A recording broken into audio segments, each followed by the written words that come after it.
Good morning everyone, welcome to motivational studies.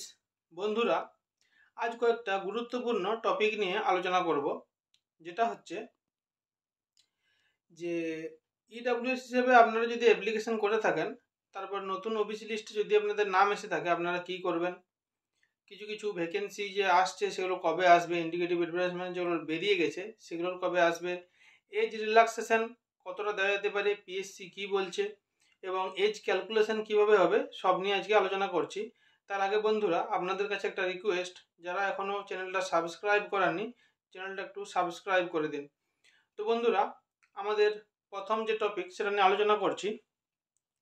আপনারা যদি EWS হিসাবে, মানে আপনারা নিশ্চয়ই তাহলে জেনারেল ছিলেন আগে, মানে 140টা যে নিউ ক্যাটাগরি অ্যাড হয়েছে ওবিসির মধ্যে, ওবিসি এবং ওবিসি বি হিসাবে, তার আগে আপনারা যদি মানে ইডব্লিউএস হিসেবে জেনারেল থেকে ইডব্লিউএস হিসেবে ক্রাইটেরিয়া ফুলফিল করে ইডব্লিউএস সার্টিফিকেট পেয়ে আপনারা যদি অ্যাপ্লিকেশন করে থাকেন, বিশেষ করে ক্লার্কশিপ, মিসেলেনিয়াস, ডাব্লিউবিসিএস, তো এরপরে আপনারা যদি 140টা ক্যাটাগরির মধ্যে মানে ওবিসি এ বা ওবিসি বিতে ইনক্লুড হয়ে যান, তখন আপনাদের ক্যান্ডিডেটার কি ক্যান্সেল হয়ে যাবে, সেটা নিয়ে পিএসসিকে কোশ্চেন করা হয়েছিল।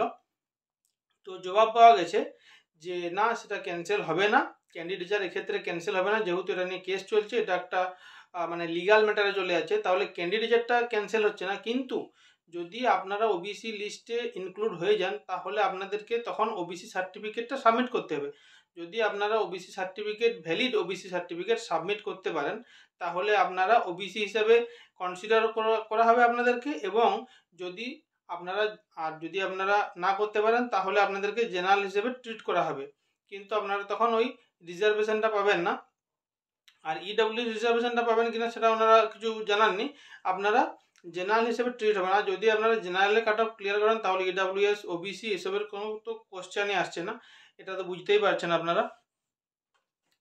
তো আর এটা আপনারা নিশ্চয়ই বুঝতে পারছেন। যদি আপনারা বুঝতে না পারেন, আমাকে কমেন্ট করবেন, আমি যতটা সম্ভব আপনাদের মানে জিজ্ঞাসা কোশ্চেন আপনাদের সমাধান করার চেষ্টা করবো, উত্তর দেওয়ার চেষ্টা করব, ঠিক আছে। তো নেক্সট টপিক আমরা বলছি যে ডাব্লিউবিসিএস, ক্লার্কশিপ, মিসলেনিয়াস, আইডিও, এমভিআই এবং অ্যাসিস্ট্যান্ট টিচার, এই যেগুলোর পোস্টগুলোর আমাদের ইন্ডিকেটিভ অ্যাডভার্টাইজমেন্ট এসে গেছে, কিন্তু ফুল নোটিফিকেশান এখনও আসেনি। তো সেইগুলোর এজ ক্যালকুলেশান কিভাবে হবে এবং কবে নোটিফিকেশান আসতে পারে, তো কবে নোটিফিকেশান আসতে পারে ওনারা সেটা জানাতে পারেননি। ওনারা বলেছেন যে এইগুলোর ভ্যাকেন্সি এখনও ফুললি রিপোর্টেড হয়নি, এবং ওবিসি কেসটা তো চলছে, আপনারা তো জানেনই ওবিসি কেস এখনও পুরোপুরি সম্পূর্ণ মেটেনি, এবং ওবিসি কেস যতদিন না মিটছে বা একটা সুরাহার একটা খবর পাওয়া যাচ্ছে, আশা পাওয়া যাচ্ছে, ততদিন পর্যন্ত এগুলোর নোটিফিকেশান কিন্তু ফুল নোটিফিকেশান আসবে না। পিএসসি থেকে কিন্তু এটা জানানো হয়েছে। আর ওনারা বলেছেন যে যেহেতু এইগুলোর ইন্ডিকেটিভ অ্যাডভার্টাইজমেন্ট 2024 সালে বেরিয়ে গেছে, তাহলে এজ ক্যালকুলেশন 2024 সালের অর্থাৎ 1/1/2024 অনুযায়ী এইগুলোর এজ ক্যালকুলেশন করা হবে। অর্থাৎ আপনারা কিন্তু অনেকেই, এটা একটা ভালো খুশির খবর, অনেকেই আপনারা এইসব পরীক্ষাগুলোই মানে বসতে পারবেন আর কি, আপনারা পরীক্ষাগুলো দিতে পারবেন। ডাব্লিউবিসিএস, ক্লার্কশিপ, মিসলেনিয়াস, আইডিও, এমভিআই এবং অ্যাসিস্ট্যান্ট টিচারের এই যেগুলো ইন্ডিকেটিভ অ্যাডভার্টাইজমেন্ট বেরিয়ে গেছে। আর এইগুলো, আর যেটা আপনারা বলবেন ওয়েস্ট বেঙ্গল জুডিশিয়াল সার্ভিসের ক্ষেত্রে তাহলে কি জন্য এরকম হলো, ওটা একটা এক্সেপশনাল কেস। আমি গতকালের ভিডিওতেও তাই বলেছি, আজকেও সেটাই বলছি। ওনারা জানিয়েছেন, মানে চেয়ারম্যান স্যার জানিয়েছেন যে ওটা একটা এক্সেপশনাল কেস, তো তাই জন্য ওটাকে বাদ দিয়ে আপনারা এইগুলো দেখবেন যেগুলো বললাম, এইগুলোর ভ্যাকেন্সি কিন্তু যেগুলো রিপোর্টেড হবে, যখন নোটিফিকেশান বেরোবে, আপনাদের এজ ক্যালকুলেশান 1 জানুয়ারি 2024 অনুযায়ী ক্যালকুলেশান হবে, আপনাদের এইটা ক্যালকুলেট করা হবে। আর একটা কথা হচ্ছে, এই জন্য বলা হয়েছিল যে যেহেতু নোটিফিকেশানগুলো আসতে লেট হচ্ছে, তাহলে এজ রিল্যাক্সেশন দেওয়া হোক। মানে অনেকে ধরুন করোনার জন্য এজ অনেকটা বেড়ে গেছে, বা এই জন্য ওবিসি কেসের জন্য এই জন্য একটা বেড়ে যাচ্ছে, মানে যেগুলো নোটিফিকেশান আসবে আর কি। ধরুন ওবিসি কেসের জন্য তো অনেক নোটিফিকেশান লেট হচ্ছে, যেগুলো ইন্ডিকেটিভ অ্যাডভার্টাইজমেন্ট বেরোয়নি আর কি, আমি সেই কথাগুলো বলছি, যেগুলো বেরোবে সেই অ্যাডভার্টাইজমেন্টগুলো এখনও বেরোতে পারছে না, তাহলে তো এই তো বেড়েই চলেছে, ধরুন এই তো একই থাকবে না।